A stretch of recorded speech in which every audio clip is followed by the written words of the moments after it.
கேள்வி ஒன்றாக இருந்தாலும் பதில் எப்படியா இருக்கும், ஆளுக்கு ஏற்ற மாதிரி மாறுபடும். நேரில் வந்துட்டால் என்ன பண்ணிடலாம், எல்லா கேள்வியும் கேட்டு தெளிவாக, அதுக்கு தான் சத் சங்கம்.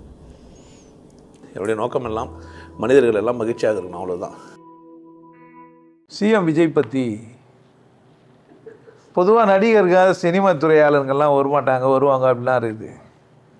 சிஎம் விஜய் சிஎம் ஆனதை பற்றி சி ஜோசப் விஜய் அவர்கள், மாண்புமிகு முதலமைச்சர் அவர்கள், இல்லை அதெல்லாம் சொல்லணும்ல, அவர் நடிகர்னு போது ஒரு மாதிரி நடிகன் விஜய் அப்படின்னுவோம். இப்போ மாண்புமிகு முதலமைச்சர் தானே, நல்லது தானே, ஒன்றும் தப்பு கிடையாது. அவர் அரசியல் வந்ததை பற்றி அப்படின்னா, பொதுவாக இதுலேருந்து முதல்ல நான் தெரிஞ்சிருந்தேன்னா, இந்த மக்களுக்கு நடிகர்கள் தெரிஞ்சிருந்தாக்கா தான் என்ன பண்ணுவாங்க, வாக்களிப்பாங்க. அவரோட நல்லவங்களாம் இருக்கலாம், தெரியாது எல்லாருக்கும். அப்போ மக்களுக்கு தெரிஞ்சவங்களுக்கு தான் என்ன பண்ணுறாங்க, வாக்களிக்கிறாங்க. அந்த மாதிரி தெரிஞ்ச ஒருத்தர் நல்லவராக இருந்தாருன்னா இன்னும் சூப்பர். எனக்கு தெரிஞ்ச ஒரு நல்ல ஒரு மாதிரி தெரிறாரு. இந்த கல்வித்துறை மாண்புமிகு அமைச்சர், கல்வித்துறை அமைச்சர் அழுதார். இது மாதிரி நான் சாதாரண ஒரு குடிமகனாக பிறந்தவன், என்னை அமைச்சர் ஆக்கிட்டார். எங்கள் அம்மா அடுத்த வேலை சாப்பாடு கஷ்டப்படுற ஒரு ஆள் நான். எனக்கு கூட ஒரு மாதிரி வலி ஏற்பட்டது. வலின்னா இவ்வளோ நல்லா நேர்மை அப்படின்ற மாதிரி. பொதுவாக தொகுதி வேட்பாளர்கள் எப்படி நிற்க வைப்பாங்கன்னா, அந்த கம்யூனிட்டின்னா, அந்த ரிசர்வ் தொகுதின்னா அவங்கள தான் நிற்க வைப்பாங்க. இதெல்லாம் இல்லாமல் நிறைய பேர் நின்றுக்கிறாங்க இதில், அவருடைய கட்சியில். பெண்களுக்கு சதவீதம்லாம் பார்க்கல, ஒத்து வச்சுருக்காங்க. ஒரு சின்ன பிள்ளை ஒன்று அமைச்சராக வச்சுக்கிறாரு. முதல் நாளே 200 யூனிட் சொன்னார், பண்ணிட்டார். பொதுவாக 4வது வருஷம் 5வது வருஷம் தான் செய்வாங்க. தேர்தல் வாக்குறுதிகள்லாம் எப்போ நிறைவேற்றுவாங்கன்னு கேட்டிங்கன்னா, ஆட்சி அமைச்சிருவாங்க, போயின்னுக்கும் எலெக்ஷன் வரும்போது பண்ணுவாங்க கடைசி நேரத்தில். அது சேர்கிறதுக்குள்ளே அவங்களுக்கு இது ஆயிடுச்சு எது ஆயிடுச்சுன்னு வர ஆகிட்டுருக்கோம். இந்த மனுஷன் வந்தோடனே முதல் 3 கையெழுத்து தான். ரொம்ப பிடிச்ச விஷயம் போதைப்பொருள் ஒழிப்பு, அதுக்கு ஒரு கையெழுத்து. பெண்கள் பாதுகாப்புக்கு ஒரு கையெழுத்து. ஆஃபீஸ் போல், கோட்டைக்கெல்லாம் போகல, முதல் நாள் நல்லா இருக்குது. அந்த கான்வாய் வண்டிங்கெல்லாம் போகிறதுக்கு தனி ரூட்டெலாம் வேணாம் அப்படின்னு சொல்லிட்டு, மேபி ஹெலிகாப்டரில் போனால் இன்னும் சந்தோஷம் எனக்கு. டிராஃபிக் இல்லாமல் ஹெலிகாப்டரில் அப்படி இறங்கிட்டாருன்னா நமக்கு ஒரு கெத்து இல்லை. நம்ம முதலமைச்சர் நல்லகிறாருன்னா நமக்கு ஒரு பெருமை. கோட்டு போட்டு வந்துக்கிறாரு, டிடிஆர்னுங்கிறாங்க. கோட்டு போனோன்னு அவசியம் இல்லை, கோட்டு போடுறாருன்னா எப்போ பார்த்தாலும் அதே வேஷ்டியாக உப்புமா கணக்காகவே இருக்குது. நித்தம் அதே உப்புமாவா, இட்லி தோசை பூரி இல்லையான்ற மாதிரி மாற்றிருக்கிறார். சந்தோஷமாக இருக்குது. ஜோசப் விஜய் நிறைய பேர் கிண்டல் பண்ணுவாங்க பிஜேபியிலேருந்தெல்லாம், கிறிஸ்துவர், அது பாவாடை அப்படிலாம். இவர் சொல்லவே சொல்கிறார், சி ஜோசப் விஜய் ஆகிய நான் அப்படின்னே சொல்கிறார். 3வது ஆளுங்களோட என்னோட அப்படி தான் சொன்னாங்க. ஆல்பர்ட்டு, ஐஸ்டீனு, கிறிஸ்துவ பேர் சொல்கிறதுக்கு. இந்த ஏரியாவே அம்பேத்கர் பீப்புள் அப்படிலாம் அது எல்லாத்தையும் உடச்சி தகர்த்து எஞ்சிக்கிறாரு. சின்ன வருத்தம். ஸ்டாலின் அங்கிள் நீங்கள் முதல்ல வீட்டுக்கு போங்க அங்கிள்னு சொல்லிட்டு வீட்டுக்கு போய் பார்த்துட்டு வந்தார். அது எனக்கு கொஞ்சம், ஆனால் இப்படி கூட நினச்சிக்கலாம், கிண்டலாக போயிருக்கலாம் ஒரு வேளை. ஸ்டாலின் அங்கிள் நீங்கள் வீட்டுக்கு போங்க அங்கிள், நான் வீட்டில் பார்க்குறேன் அப்படி எடுத்திருந்தால் அது ரொம்ப சந்தோஷம்தான். அது ஸ்டாலின் அங்கிளுக்கு வலி. பட் எனக்கு வருத்தம் என்னன்னாக்க, இவனுக்கு ரகசிய கூட்டம் ஏடிஎம்கேவும் டிஎம்கேவும் வேறு இல்லை, ரெண்டும் ஒன்று தானே சொன்னவர். ஒருவேளை தாவேகவும் டிஎம்கேவும் வேறு இல்லைன்னு ஒன்று சொல்கிறதுக்காக போனாரா என்னான்னு தெரியாது. அப்படி இல்லாமல் வீட்டுக்கு அனுப்பிச்சிட்டு வீட்டில் ஒருத்தரை போய் பார்க்குறது பெரிய அவமரியாதை தான் அது. நீங்கள் எப்படி பார்க்குறீங்களோ தெரில, ஸ்டாலின் எப்படி பார்ப்பாரோ தெரில, மாண்புமிகு முன்னாள் முதலமைச்சர் அதை எப்படி பார்க்குறாரோ தெரில. என்ன மாதிரி ஆளுங்கள்லாம் இது மாதிரிலாம் வருத்தமாக இருக்கும். தோக்க வச்சுட்டு வீட்டுக்கு வர பார்க்குறிய, வெக்கமாக இல்லை, மானங்கெட்டு போன செயல் மாதிரி எனக்கு தோணும். நான் கொஞ்சம் சொன்னையானவன், வரந்தால் கூட வராதுன்றுவேன். ஆமாம், நான் என்ன அது மாதிரி ஒருத்தர் தோக்க வச்சுட்டு பார்க்குறாங்கன்னு வச்சிங்களேன், வெக்கமாக இருக்காது. அடிச்சு வீட்டுக்கு அனுப்பிச்சிட்டு எங்கெல்லாம் காயப்பட்டது காட்டுறாங்கண்ணா. நீங்கள் ஒன்றும் அப்படி சிரிக்கவே இல்லை. அதை பார்த்து எந்த மீடியாவும் அப்படி சொல்லவே இல்லை. அந்த மாதிரி ஒரு கோணத்தை நீங்கள் பார்க்கவே இல்லை, அப்படி யாரும் சொல்லவே இல்லை. தோத்துட்டு மற்ற வீட்டுக்கும் போய்க்கிறாங்க. டிவிக்கேன்ட்டு வெளியே நின்றுங்கிறான். டிவிக்கிறதுக்கா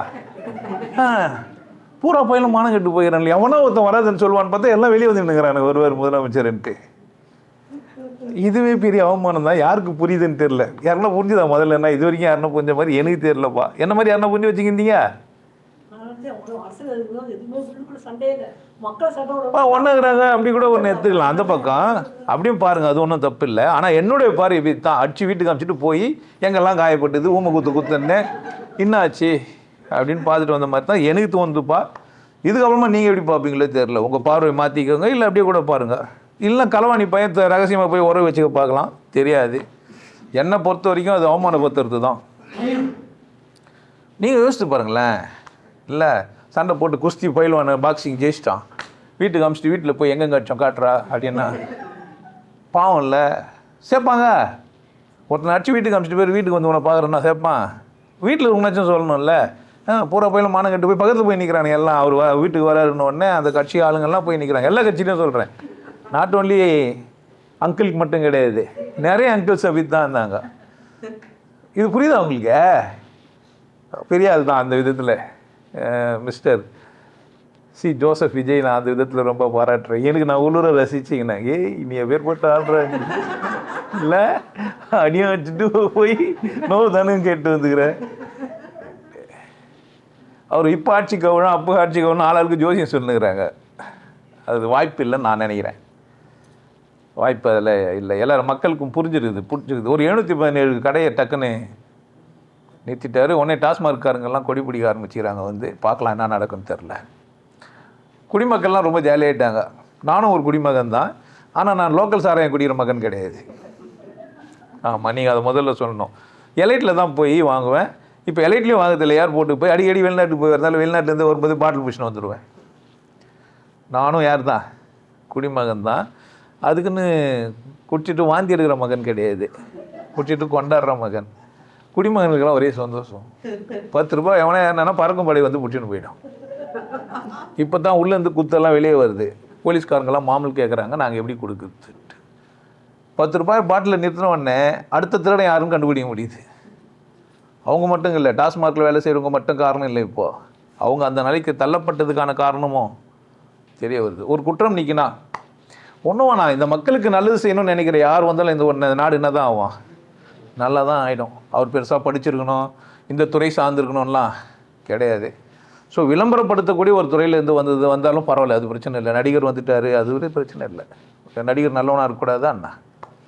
நல்லவனாக இருக்குது எந்த துறையிலேருந்தும் வரலாம். விளம்பரமான ஒரு துறை, எல்லாருக்கும் தெரிஞ்ச ஒரு மனிதன் வந்துக்கிறாரு, இன்னும் மேலும் நல்லது பண்ணால் நமக்கு ஒரு கொண்டாட்டம் தான். நம்ம வாழ்க்கையை கொண்டாட வந்துக்கிறோம். இந்த மாதிரி மனிதர்களை நம்ம என்ன செய்யலாம், வரவேற்கலாம். இந்த முறை நான் ஓட்டு போடாமல் மிஸ் ஆகிடுச்சு. லைனில் நின்று கூட்டம் இருந்ததுனால ஓட்டு போட முடியல டைமு. சாரி விஜய் சார், நான் உங்களுக்கு ஓட்டு போடல. உங்களுக்கு இல்லை, ஓட்டே போடல. ஆக்சுவலாக நான் நோட்டாவில் ஓட்டு போடுவேன். எனக்கு இந்த அரசியல் அமைப்பில் நிறைய மாற்றங்கள் வேண்டியிருக்குது. எனக்கு என்னென்னா, வேட்பாளர்களை அரசியல் தளம் தான் விளம்பரப்படுத்தணும், வேட்பாளர்கள் விளம்பரப்படுத்தக்கூடாது. அப்போ தான் ஒரு காமன் இருக்கும். தேர்தலுக்கு நான் போய் வேட்பாளரை நான் மனு கொடுத்துட்டா எத்தனை பேர் நிற்கிறாங்க அப்படின்னு வாக்காளர்களுக்கு உங்கள் வேட்பாளர்கள் எத்தனை பேர்னு சொல்கிற வேலையை யார் தான் செய்யணும்? சுயமாக செய்யும்போது தனியாக வாக்காளர்களை பார்க்கும்போது அவன் தகுதிக்கு பார்க்குறான். ஒருத்தன் 500 ரூபாய் கொடுத்து பார்க்குறான், ஒருத்தன் 1000 ரூபாய் கொடுத்து பார்க்குறான், ஒருத்தன் 10,000 ரூபாய் கொடுத்து பார்க்குறான். விதவிதமாக பார்க்க முடியுது வேட்பாளர்களை சந்திக்கும் போது. சுயேட்சா நிற்கிறவனோ, ஏழையோ, கொடுக்க மாட்டேன்னு சொல்லணும், கொள்கையில் இருக்கிறவனோ, அவங்களாம் என்ன பண்ண முடியல, போய் வாக்காளர்களை சந்திக்கலாம் முடியல. அதனால் இந்த வேலையை யார் தான் செய்யணும்? தேர்தல் அதிகாரிகள் தான் செய்யணும், தேர்தல் கமிஷன் தான் அதை செய்யணும். அதனால் எனக்கு வாக்காளர்கள் எனக்கு தெரியாது. என் தொகுதியில் எத்தனை வாக்காளர் இருக்கிறாங்கன்னு எனக்கு தெரியல. வாக்குச்சாவடி போனால் தான் அங்கே ஒரு 15 லிஸ்ட்டு போட்டு வச்சுக்கிறான். எத்தனை பேருக்கு 5 பேர் நிற்கிறான், 20 பேர் நிற்கிறான்னு நினைக்கிறீங்க? தெரியவே தெரியாது. இந்த மெயின் ஸ்ட்ரீம் மீடியாவில் வர்றது மட்டும்தான் உங்களுக்கு தெரியும். ஒரு 4 பேரை தான் சொல்லுங்கிறான். ஒன்று டிஎம்கே இல்லை ஏடிஎம்கே. இப்போ தாவக்க வந்ததுனால நாம் தமிழ் கட்சியெலாம் அவ்வளோ தூரம் மீடியா ஸ்ட்ரீம்லாம் சொல்கிறது இல்லை. அவர் உங்களெல்லாம் போட்டிக்கே நான் வைக்கலன்னு சொல்லிட்டாரு. நீங்கள்லாம் சில்லற பசங்க, உங்களை கூட என்ன இல்லை, எனக்கும் டிஎம்கேக்கும் மட்டும்தான் போட்டி. அதே மாதிரி தான் நடந்துருக்குது.